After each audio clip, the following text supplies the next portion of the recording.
In this vlog, we're going to focus on Surinamese food.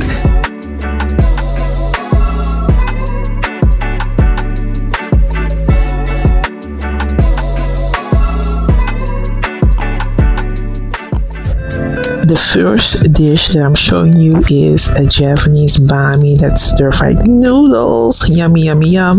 Then I went for the nasi, that's stir-fried rice with the satay with peanut sauce, and then I went for a nasi rames. That was the night of my birthday. I went to the restaurant to celebrate. This is Surinamese food. This food is a melting pot of recipes from all over the world. We have a population of Indian people, people of African descent, Chinese, Lebanese people, Brazilian, Japanese. It goes on, and you can see that back in the food that we eat. When I'm in Suriname, I love to go to Fernandes. So if you're wondering what my favorite Chinese food is, that's chow mein. That's a noodle dish. And when it comes to the Japanese dishes, I like nasi rames. That is a combination of different kinds of food. So you have yellow rice, you have spicy noodles, you have coconut vegetables. Sometimes they put lumpia on top of it, spring roll, and of course different flavor kind of chicken. One of those chickens is a bit yellow colored and it's kunchir, the spice that they use to spice up the chicken. Bernarddorp is an indigenous village located in the Para district of Suriname, and it's approximately 25 kilometers south of the capital city, Paramaribo. The village is predominantly inhabited by members of the Lokono. They're part of the Arawak tribe and the Kalinya, part of the Carib, and their Amerindian tribes. As of 2022, Bernarddorp has an estimated population of around 2,000 residents. The origins of Bernarddorp date back to the late 1920s and early 1930s.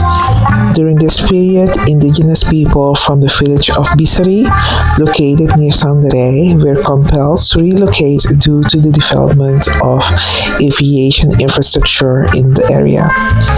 The construction of what would later become the Johan Adolf Bengel International Airport necessitated the clearing of land, leading to the displacement of the Bisri inhabitants.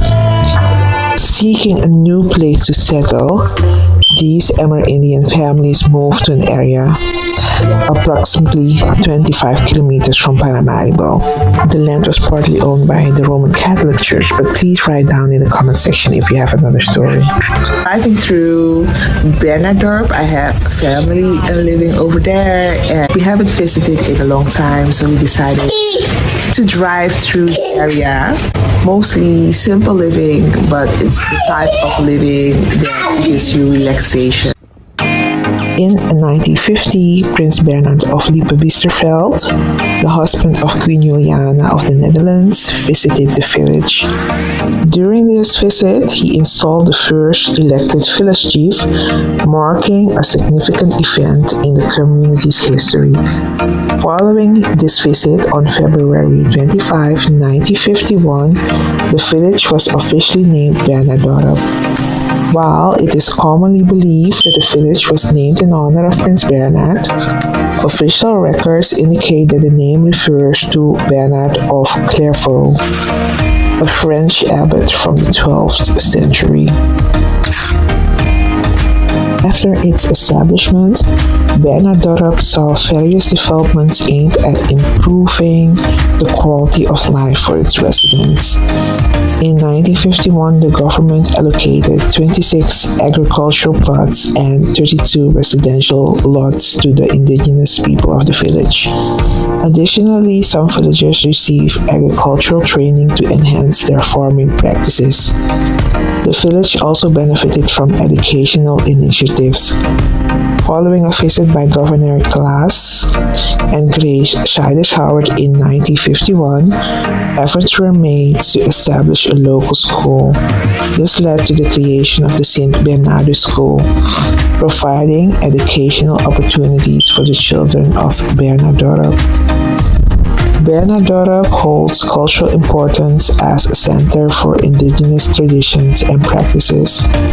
The community actively preserves this heritage through various cultural events, traditional crafts, and the transmission of ancestral knowledge. Visitors to the village can experience traditional dances, music, and rituals that reflect the rich culture tapestry of the Lokono and Kalinya people. In recent years, Bernarddorp has continued to evolve while maintaining its cultural roots. The village has undertaken projects aimed at community development, infrastructure improvement, and the promotion of sustainable practices. Efforts are also being made to raise awareness about indigenous rights and the importance of preserving their cultural heritage.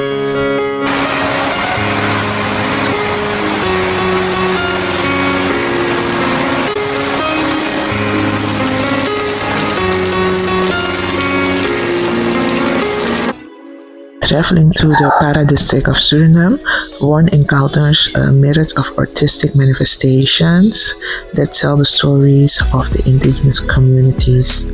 Intricate wood carvings, a hallmark of indigenous craftsmanship, often grace the entrances of villages and communal spaces. These carvings depict a range of subjects from ancestral figures to representations of local fauna, each piece narrating tales passed down through generations.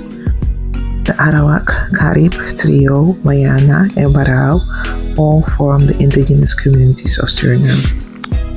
Okay, I'm going to show you a couple of images of Paramaribo. Paramaribo is known for its wooden buildings. They're on the UNESCO list. When you visit the inner city, it's a feeling of nostalgia. It's like you go back in time. So that is one of the main reasons a lot of people visit Paramaribo from abroad, to see what is left. What I have to say, what I would love to see as a Surinamese person is the upkeep of the building, you know, painting them on time, making sure that if some of the wood is rotten, that they make sure that a new one is in place. That would be nice, because I feel like this is history that shouldn't be destroyed.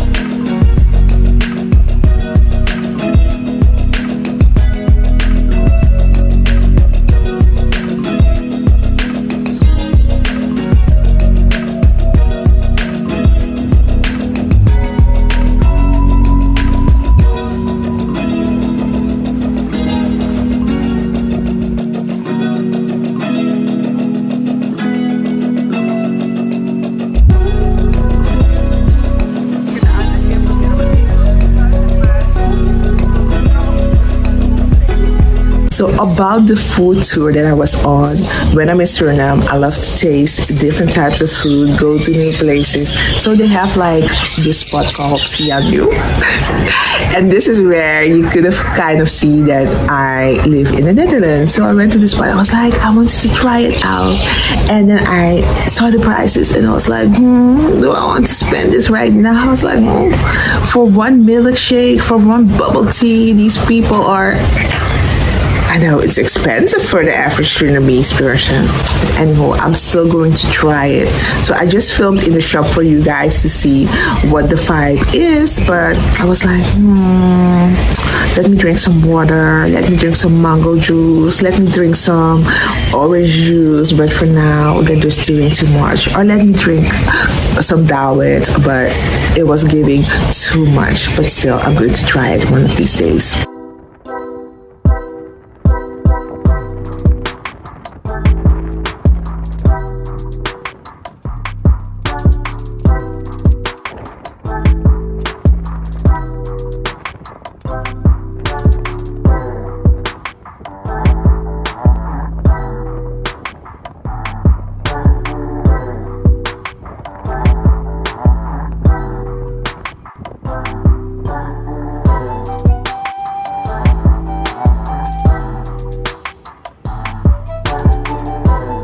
In Suriname, people of different cultures live together, and that is one of the unique things about this country. Of course, sometimes there are tensions between the different ethnicities, but overall they try to live together.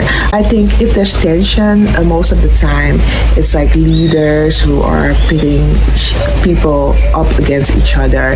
But in the everyday life, we're living on one ground, on one land, and we have to make the best of it. So, yeah, it's what it is. We're trying to cope. We're trying to live together in peace. And I think for all these years, it pretty much worked out.